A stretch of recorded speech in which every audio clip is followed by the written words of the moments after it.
Welcome back, everybody, to the next Ignite Mid-North Coast panel.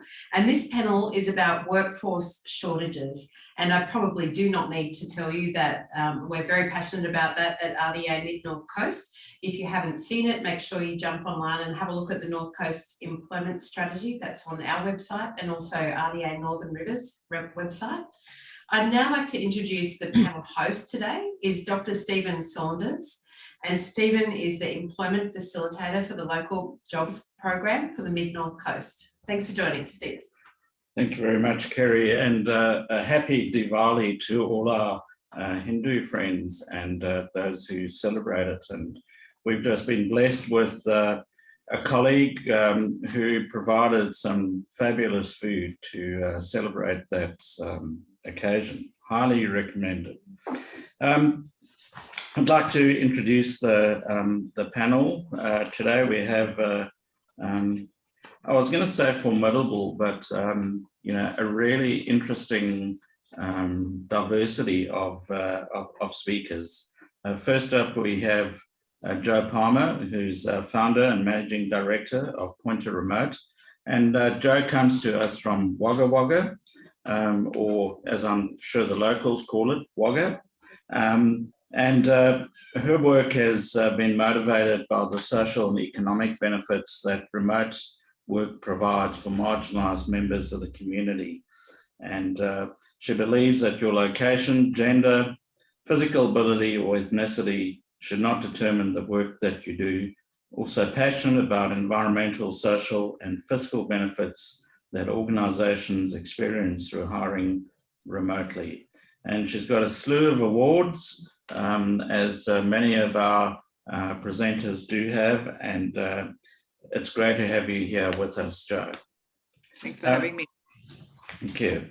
I'd also like to introduce David Lakisa. David's Managing Director of Talanoa Consultancy, and Dr. Lakisa has been heavily involved in numerous education, sporting, government and community-based initiatives for Pacific Islanders in Australia and across the Pacific regions for the past 2 decades. He is of Samoan, Polynesian ancestry and possesses a unique blend of personal and professional experiences. He recently completed his PhD thesis on Pacific Islanders and workplace diversity management at the University of Technology, Sydney Business School. Welcome, David. Thanks for having me. And Donna Carrier, I was referring earlier to people who had a slew of awards.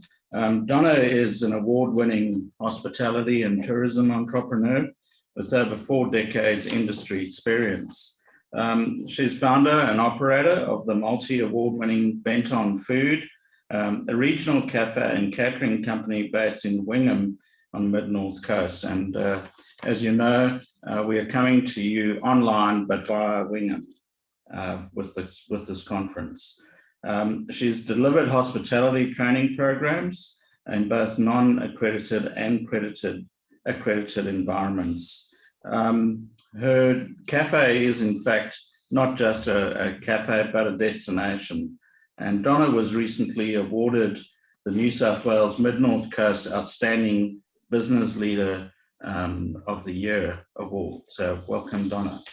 Thanks for having me, Stephen. And someone who is no stranger to us, but who is a great fellow traveller in the RDA world is Tim Williamson. And Tim is Director of Regional Development at RDA Northern Rivers. He's had many years' experience working in regional development roles and has worked across the spectrum from local SMEs through to larger industry clusters. And he's had experience working in state and Commonwealth regional roles, been responsible for planning, coordinating, and facilitating regional economic development. And he was educated at Griffith University. Welcome, Tim. Thank you very much. I think you missed my key achievement there, Steve, but I'll fill you guys in. It was grade 2 best and fairest for tennis, mate. Thank you very much for that. Okay, I'll make a note of that, but that would probably take up the rest of the session. So we'll wait to see that demonstrated as you respond, I guess, as a group to. Yeah, it's really interesting in the workforce space at the moment. Could probably count, maybe a couple of weeks ago, people were talking about, how it was all doom and gloom in the economy, and how were we going to find a way to continue to employ workers, and how were we going to sustain the local economy. And fast forward a couple of weeks, and we're now starting to see headlines such as in the Australian about a businesses being in an arms race for workers. Perhaps a headline that only the Australian can use.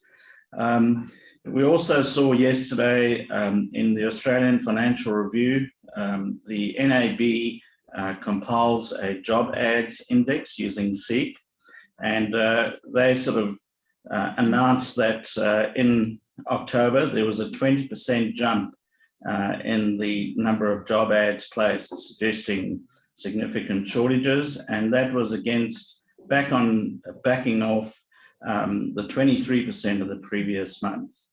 We're also seeing increasing number of comments coming through from economists about how we're going to have to resort to migration and filling jobs with migrants, and that is quote unquote imminent. I guess so. We're seeing these sort of contrasting signals.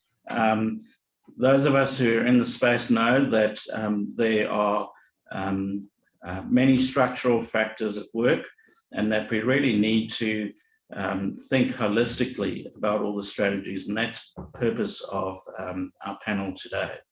So I'd like to throw this over to the panel and just sort of get your take on it. What are you experiencing in shortages from your perspective, and where do you think we're at in the cycle? Over to you first, Jo. I think it's been, look, very much in my space, it's been a very dynamic and ever evolving, and you talk about not months but weeks. I agree completely. Obviously, me being in the remote workspace, we've seen an enormous change over the last 20 months as far as the mindset change around having to make remote work for a lot of people in these lockdown periods and things. But what we're seeing is the organisations that are really looking forward and thinking about this last 2 years as being something that was a change they might not have wanted to make, but they have, and that they've embraced it, and they've stopped, they haven't been constantly when it's back to normal, when it's back to normal. The ones that have embraced, okay, this is not going anywhere and moving forward, how can we utilise this?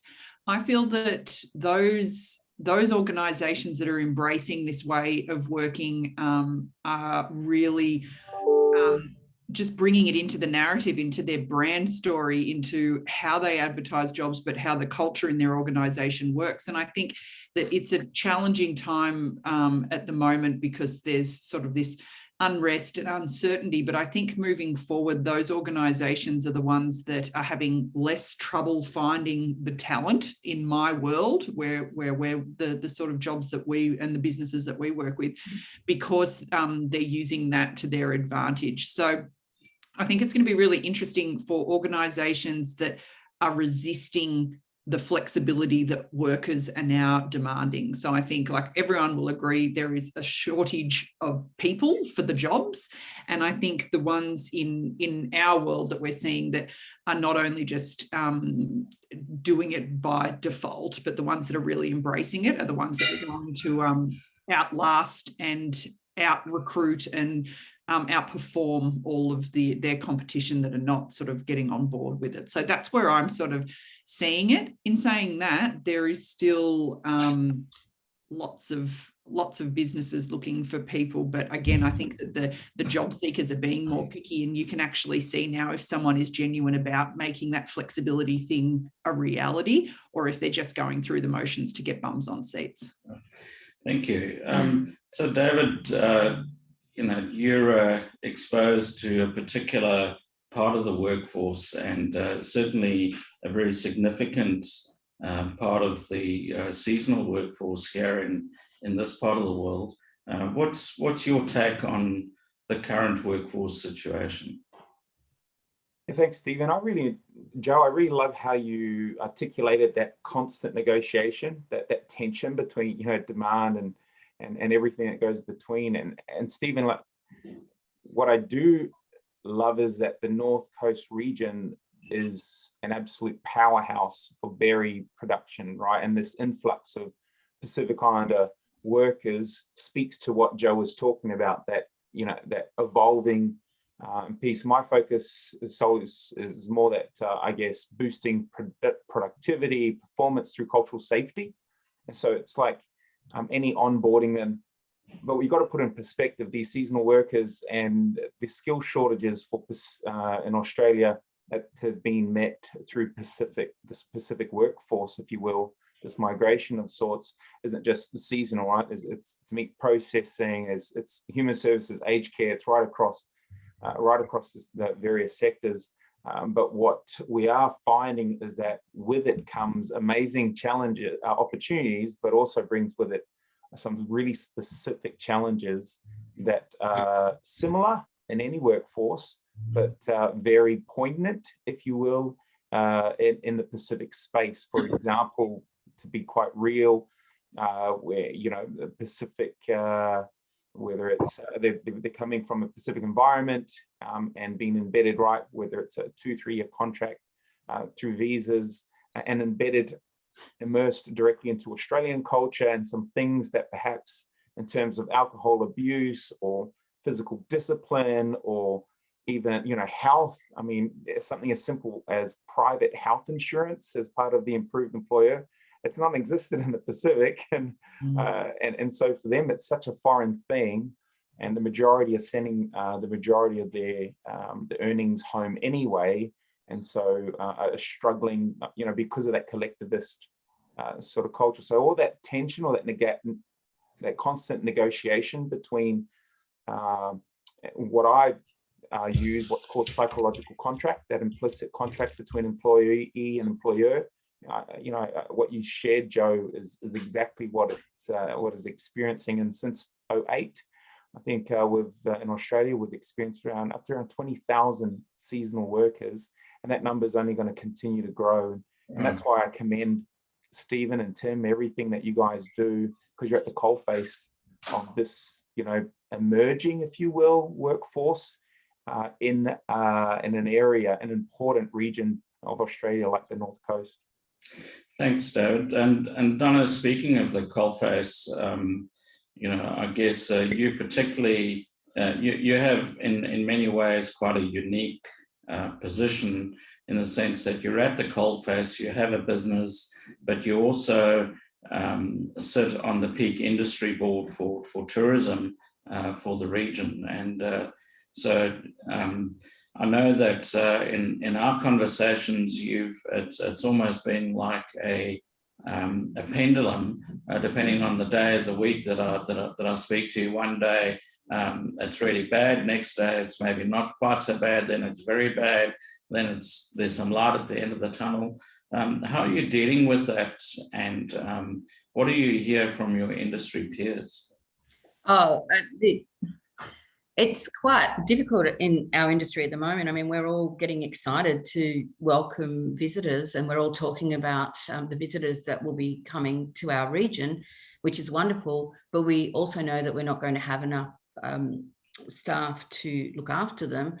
And it's across the board. It's not only my business, it's across our whole industry, tourism and hospitality. And we're all fighting each other for the same staff. Now, the thing is, it's that there's no one coming forward to look for this sort of work. So that's where there's an issue. We are, as you know, my business is is trying to engage people to come and join the industry. And I think the issues are that we've got a bad name. I mean, not so much in tourism, but in hospitality, that, you know, there was all those high profile chefs that ripped off their staff, and the hours are looked at as being not so good. There's, you know, people think that we're behind the times when it comes to business management, and that they go and work in restaurants and cafes. There's no systems or processes in place. So they don't know what they're doing. They've got no guidance. And I think that we're a little bit to blame, not all of us, but, you know, in that there's no barrier to entry when you open a restaurant or a cafe.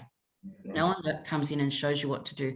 I mean, I speak to cafe owners and restaurateurs that they don't even know the margins that they should be getting for the food that goes out on the plate. They don't understand what the wage, how many people should I employ if I've got this many people walking into my restaurant? No, there's some calculations for that you need to look at. And if you're not within those calculations, you're going to fail. So if you've got people coming along to your workplace and the people that they're working for don't understand this, then they're leaving the industry and they're not coming back. But then there's some amazing restaurateurs and business people as well. And we probably are the ones where I'm saying I'm one of them, sorry, I shouldn't, but, you know, I try to be. The ones that can engage the staff to come and join us. It's just a matter of how we're going to do that and get the word out. Yeah. Yeah. We need to make it great again. Look at it. There's people that work on the go to Spice Monkey in Foster, and you've got the same in Port Macquarie and all up and down the coast. You've got people serving food and cocktails with a lake and the ocean behind them, with the sun setting. I mean, where else would you want to work? I spoke to a guy on Diggers Beach making my coffee a few weeks ago, and I said, "This isn't a bad job, is it?" I go, "Would you want to work anywhere else?" He said, "No, this is great, mate." I thought, well, we can you out there telling people the stories. Well, Diggers Beach is particularly beautiful, and another part of the world that has beautiful beaches is up on the north coast. And Tim, you have a unique vantage point in terms of observing not just what's happening in your neck of the woods, but also, you know, down onto the mid-north coast. So are the sort of experiences that we're talking about here being replicated in your part of the coast, Tim? Look, absolutely. You know, I think we've matured into a conversation now where I was going to say there's no more surprises, but let's say there's less surprises, or the surprises aren't as big. And I guess for me, it's a conversation around it's a different conversation depending on where you're sitting. So which industry you're in. For example, we heard some examples from the agricultural, horticultural sector that David mentioned, where they often need very large numbers at certain times of the year. And then the hospitality is not one of just getting numbers of workers. It is that reputational. And we're actually hosting an event just on that, Donna, up here in a couple of weeks' time. So and all these issues have been brought to the fore, and we will be addressing those.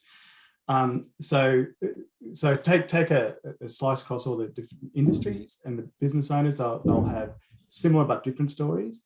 The same thing goes for the employer, the job seeker, depending on their demographic. And Joe pointed out, you know, that they might not be as able or mobile as others.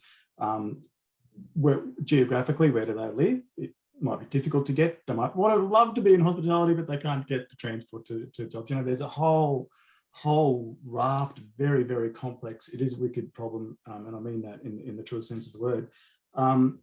So as you know, we do.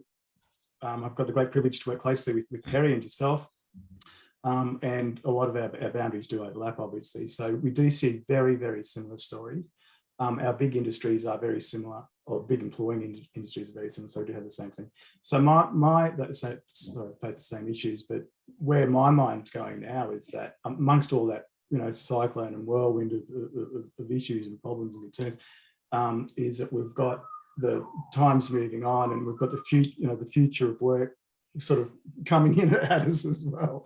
And so right now, businesses are as they should be, just concentrating on day by day, getting the staff, making sure they turn up so they can earn a buck.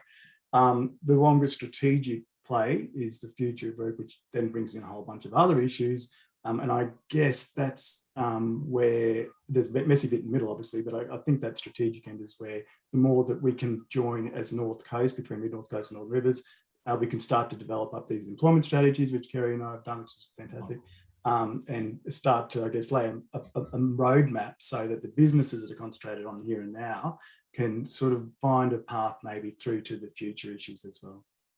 That's great. That's a really interesting segue for us into, I guess, a number of you have touched on the constraints that that you're facing, and yeah, I'm just interested in just going over those constraints and just thinking about how they might be alleviated. So, Joe, from your perspective, which is tremendous advantage. Vantage point, I should say, and getting a view across a broad spectrum. What are some of the constraints you've identified, and what have you done in your business and in the people that you interact with to talk about how to alleviate some of those constraints? Well, I'm sort of going to push back a little bit on what Tim said as far as businesses spending this time having head down, bum up and just doing the day by day, because I feel that you can quite often then just end up on that hamster wheel permanently. And I think that it is a really important time now that there's almost like this line in the sand as far as, do we do things differently? Or right, we've made the decision to do things differently. What are we going to do moving forward? And I think business owners really do need to be working on the business as well as in the business, and having a think about how, if the actual hospitalities are really interesting. So like going from Donna's industry, that hospitality, you think of that as all needing to be boots on the ground, making coffees, taking plates out, doing like dishwashing, those sorts of things. But there's a lot of stuff in business that does need to happen in order to be successful. For example, forecasting and being able to budget and doing things like that. And that person doing that, or those people doing that, do not physically have to be there. And so I think what is a really interesting and important strategy that we've been talking with a lot of the businesses that we work in with our sort of capacity building programs is actually audit the skills that you need in your business. Really have a look at, who do I physically need here and what tasks do I need them to be physically here? And hang on, could I actually outsource the bookkeeping to someone that could be somewhere else on the Mid-North Coast, but they also could be in the week from WA? Can I put that person on for 4 hours a fortnight? It doesn't have to be full-time permanent staff either. And if you start having a look at what the organisation, from it being a sole trader through to a like 200 people employees, have a look at what are those things and how can you then really take advantage of the people that you physically got in your town or your community, that you can be getting them to do different bits and pieces. And you'll also find that quite often longevity, and the longer you've been there, means that your position moves away from the things that you actually really like doing to manage people doing the things that you used to like doing. So if you can get those managerial, some of the things that actually aren't all that interesting, or their skills don't lie with that person that you physically got there, see how you can sort of shift some of the work elsewhere. Yeah, that's interesting, and we'll pick up on that when we just talk about collaboration opportunities in a moment. I think not that Tim needs any defence, but I think that his commentary about being head down and bum up at the moment is probably a reference to going into Christmas and the summer season. Agree completely. But yeah, it is true that there is a point at which we need to say, right, okay, let's set out a new model for how we are working, and let's not put that off any longer. So David, you sort of touched on a number of the constraints which might be I guess, specific to the Pacific Islander workforce. But at the same time, you also made a comment that there were things which were common across the workforce that you've noticed. What are some of those constraints? Yeah, thanks. And as I guess as I speak from a Pacific Island workforce lens, you're right, it can be quite diverse. I think those constraints with business preparedness, similar to what Joe said about, that audit, and we have what's called a Pacific Workplace Health Check, which helps organizations gauge where they're at in terms of cultural safety. I mean, anyone can log on and do a cultural awareness course, right? But in these times where the commercial reality is, many of my clients say, "Look, Dave, that's great, and I know it's important, but I'm not in a position to invest in my my cultural capital, because the commercial reality is right now, And I love how Minister Victor Dominello described the Mid-North Coast region as resilient and using that. And then he shared, like you mentioned, collaboration and business connect, and knowing that there are organizations out there. I like the acronym, put your Jedi lens on, in terms of your justice, equality, your diversity and inclusion. But you'll find a lot of the D&I space, the diversity inclusion, it's more about innovation than inclusion. Anyone can come up with a PDF or a wrap, if you will, and put it on a website. But at the core of it, at the end of the day, for these SMEs, sometimes it's about innovation, and that means cultural safety, like Joel's mentioning, finding someone in that area of expertise, and accessing those things. Similar to what Tim was saying, it is about the long game. But they're thinking day by, they want to think long game, but the reality is it's day by day. And so for me, it's finding those little cultural safety pieces. I mean, Stephen, you didn't even have to mention Diwali today, but just shows culturally aware, you know what I mean? That's an important day in the Pacific because of the strong Hindu, population, despite majority being Christian. Yeah. And so those sorts of things shows, okay, and it's, you've got to remember, as the Pacific lens anyway, we're in a First Nations land. So quite often when people come in, they tend to silo or try to, what's the word? You know what I mean? So they're sensitive spaces, but it's important to innovate culture. Yeah, it's quite interesting that you should say that. I have to confess two things. The one is that my son-in-law is Fijian Indian descent, so hence the knowledge about Diwali, and my grandchildren was celebrating. And then, as I said, enlightened self-interest was our colleague who celebrates Diwali. And but yes, it does get to a more interesting, one of the points that you're mentioning there.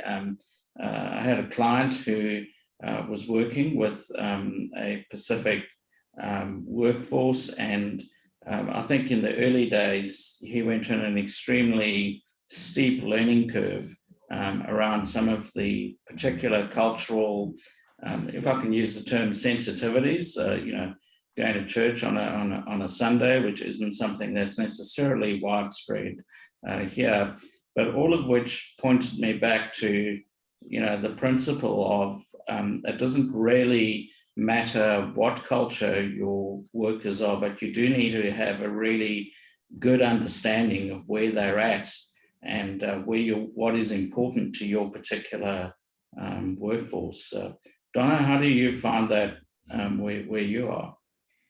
I think some of the constraints which I touched on earlier for our industry are that people don't perceive it as a career, and they think that it's somewhere that you work when you're on your way to somewhere else. I mean, I started in the hospitality industry when I was 17, and I've been in the corporate wine industry career before coming back to my own restaurant. And I think, as I said earlier, we're not telling enough of the good news stories and what you can get out of working in hospitality. As Joe said, it's not just about making coffee and running tables. There's a lot more to it. It's quite technical now too. We're doing a lot of digital stuff.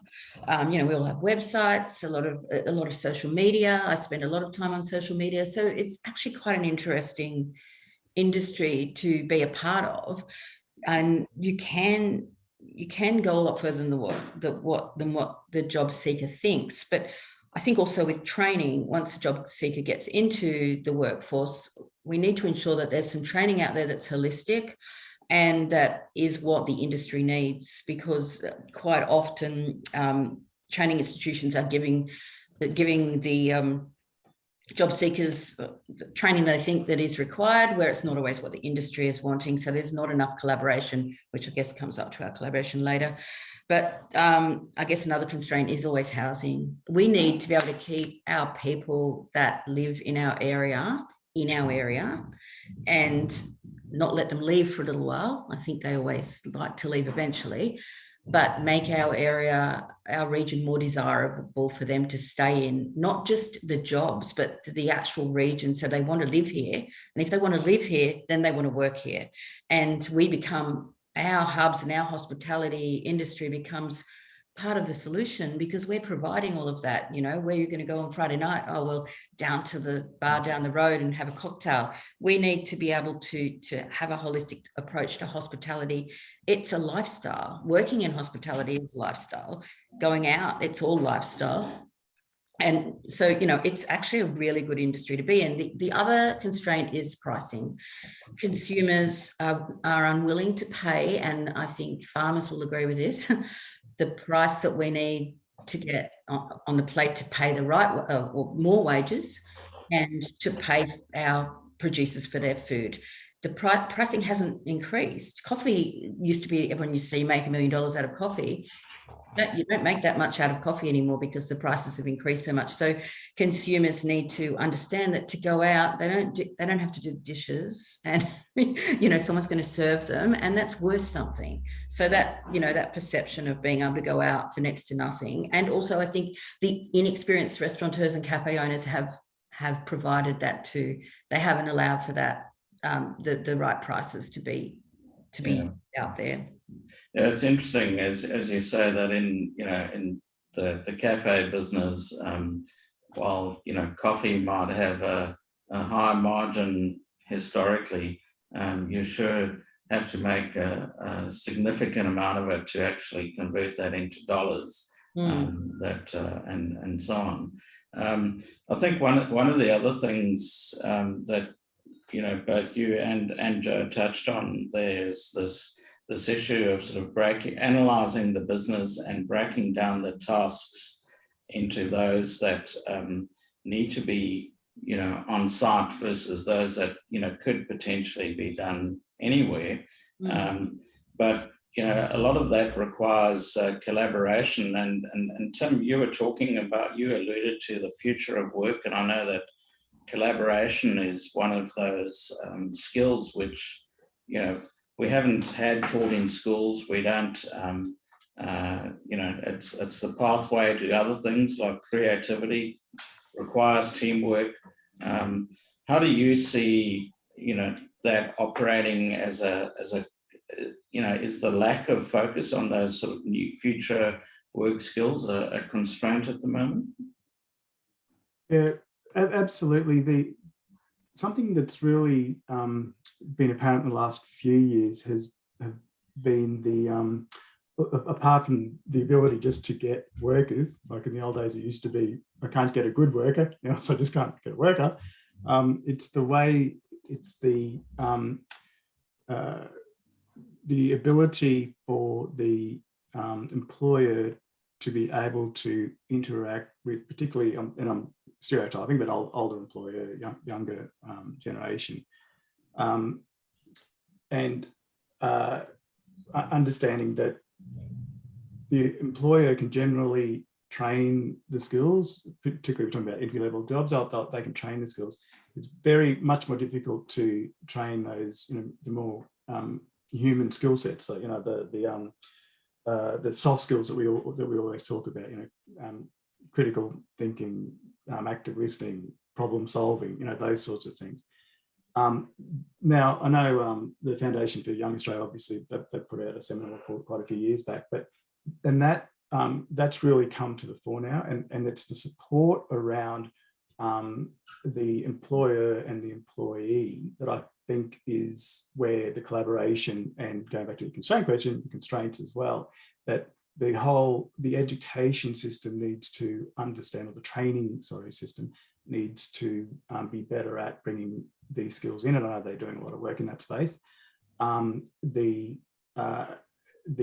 support around the employer, who might be used to operating in an industry for so many years, and there might be legislative or regulatory other issues that sort of can constrain what they can do. So it's a very messy answer, but what I'm trying to suggest is that it's the whole of the ecosystem. It's the whole of that supporting network that can make the workforce development ecosystem a much better thing, so that much better space so that everybody can grow and learn as the employer wants them to, be employed in the right spots. That's the issue that we've got, is getting the right person in the right place with the right skill set to the right employer.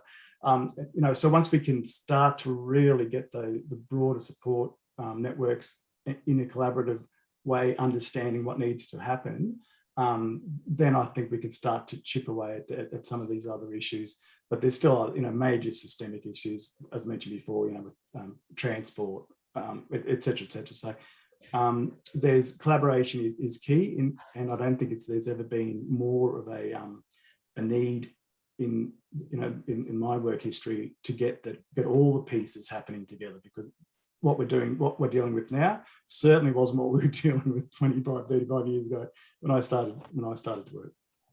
Well, that might be the case, but we have, I guess, some more sort of cutting edge tools than we used to have, things like My Future Workforce, which provide us with better data and potentially a greater level of engagement with employers, do we not?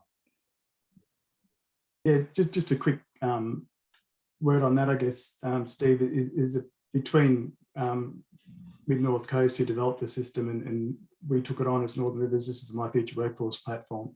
A lot of those those key points of concerns that were raised directly to Kerry and I when we've been talking to businesses, doing surveys, doing the strategy, etc.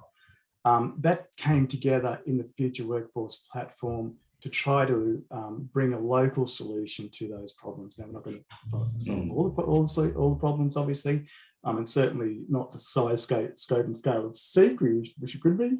But to provide a local solution is, I think, another key to the conversation, to the constraints and to the issues that we were talking about. How is that facilitated best? The Future Workforce platform is definitely one option. Yeah, I'm sorry, somebody was going to ask a question a moment ago before I chatted to Tim.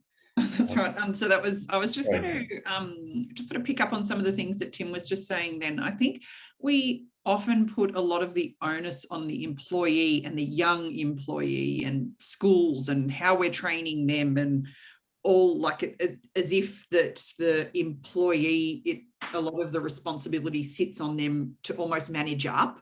And so I think that it's really important to note, though, as well, that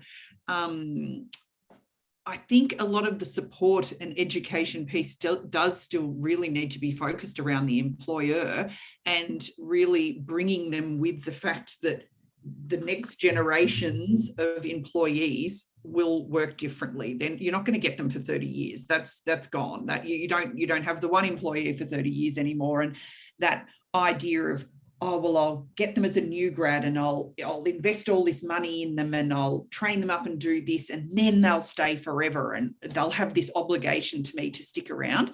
They won't do that either. So I think that there's this element of employers still trying to jam a square peg in a round hole as far as their workforce solution, and that's like all ways of employing people. But I think that that's just something that I think we really do need to keep in mind, is that we're constantly sort of putting a lot of the focus on getting workers ready to work in the jobs for how they are right now. But sometimes I think that training, there's a lag, and they're training people for how businesses were 10, 15, 20 years ago, and that's not how they go, and that's not how they're going to sort of hold on to staff. So I think that's sort of just my little two bobs worth on that really does need to be a holistic thing. As far as collaboration working, it's got to be both ways. Yeah. So I guess that I have some sympathy with some of those points that you're raising. It seems as though part of the gap that we see between employers and job seekers is certainly there's a generational element. Certainly there's a lack of communication and a lack of mutual understanding. But at the end of the day, the ones who make decisions are employers. And a lot of our thinking has gone into job seekers and what job seekers' requirements are. And perhaps there isn't been enough investment in educating employers about how to be, contemporary in employers and become desirable places to work. Yeah, because we keep throwing around this future of work and like get with the program and right flexibility and all that. And if you've been running a business for however long, and this is all big and lots of and it's change, and we don't like changes on a whole, really. And I think that concept of getting, like, I don't know, so I'm an ex-teacher, to fully disclose, so I sort of have done the shaping of primary aged and teenage minds in sort of preparation going into the workforce. And in general, like, people are chomping at the bit to work. Like, realistically, like, it's a small minority of people that don't want to work, and that's forever. That will be, and you can't really sort of do a huge amount with that as far as motivating people to work. But I think that what has happened now is that we've told employees in every way, like all the language, all the social media, everything, that like, work in something you're passionate in, do the change, grow your career, do all of these things. But we've said that to them, and we've pumped them up, and then the employers are like, well, I kind of don't want them to do that, and like, you just stay where you are, and like, I don't have a career progression in my organization because I'm the top and I want my job. Like, there's this whole big challenge as far as being able to sort of progress people as well. Joe? Yeah, that's really interesting. David, I was just going to ask you this whole issue of sort of capacity to change.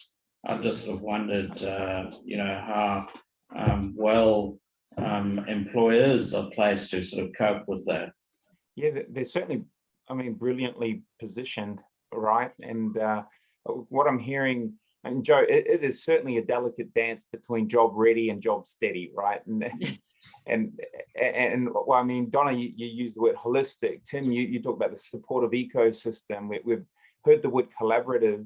But for those listeners or those people on this webinar thinking, well, that's great in principle, but in practice, do you guys do any examples come to mind of holistic, supportive, collaborative? Do any examples come to mind? I'm trying to think of somewhere where you've seen, whether it's in your own workplace or known others, where that has actually come to fruition. Sorry to ask the question, Stephen. I'm just interested because I think I know you're the facilitator. I was just keen. Tim, as you go around all the SMEs, and Donna in your own business, do you have any examples of effective, collaborations, ecosystems, support networks, or holistic approaches? Not the system. I love this question. That's the best question I've heard for ages. The system, let's say, it hasn't been designed to encourage it. I won't say it's been designed to discourage it. It just hasn't been designed. And I guess that's why Kerry and I had our attempt at what we call the North Coast Employment Strategy, a great read for everyone. Download on our websites. It's and it was, I guess, what we I'm choosing my word wisely here, aren't I? It was designed to pick up on some of those anomalies, David, and bring them, shine a spotlight on them, and say that, at the first stage is, what are those issues? Let's really embrace them and understand them and identify them and call them out. And then what you're talking about, I think, is 2 or 3 steps down the road. Not to say that I'm sure, and there will be outstanding examples in different spaces, and I'm sure, like Donna, I'm sure would be a good example. But there's, there are, and there's definitely a move towards a deeper understanding, so that there is that greater collaboration. And this is what gets back to, I guess, RDA. Not just RDAs, but organisations like RDAs, that sometimes it's in nobody's best interest to actually bring everything together, because I'm not paid for it, I'm not paid for it, I'm not paid. So RDAs can play a role in that space and bring that collaboration together, facilitation collaboration together, and bring those outcomes that you're pointing to. But I love your question, because it's to do that. It's really important to find out where that exists now, so that we can use those as exemplars or case studies and say, this is where we can get to for the long trail of the rest of the businesses. But and I'm sure, in each business's mind, they're doing the best they can. This is the thing, and they probably are, with the resources that they've got and the time and the money and God knows 3 levels of government, yada yada yada. So we really do need to find those really exemplary case studies. But I just can't think.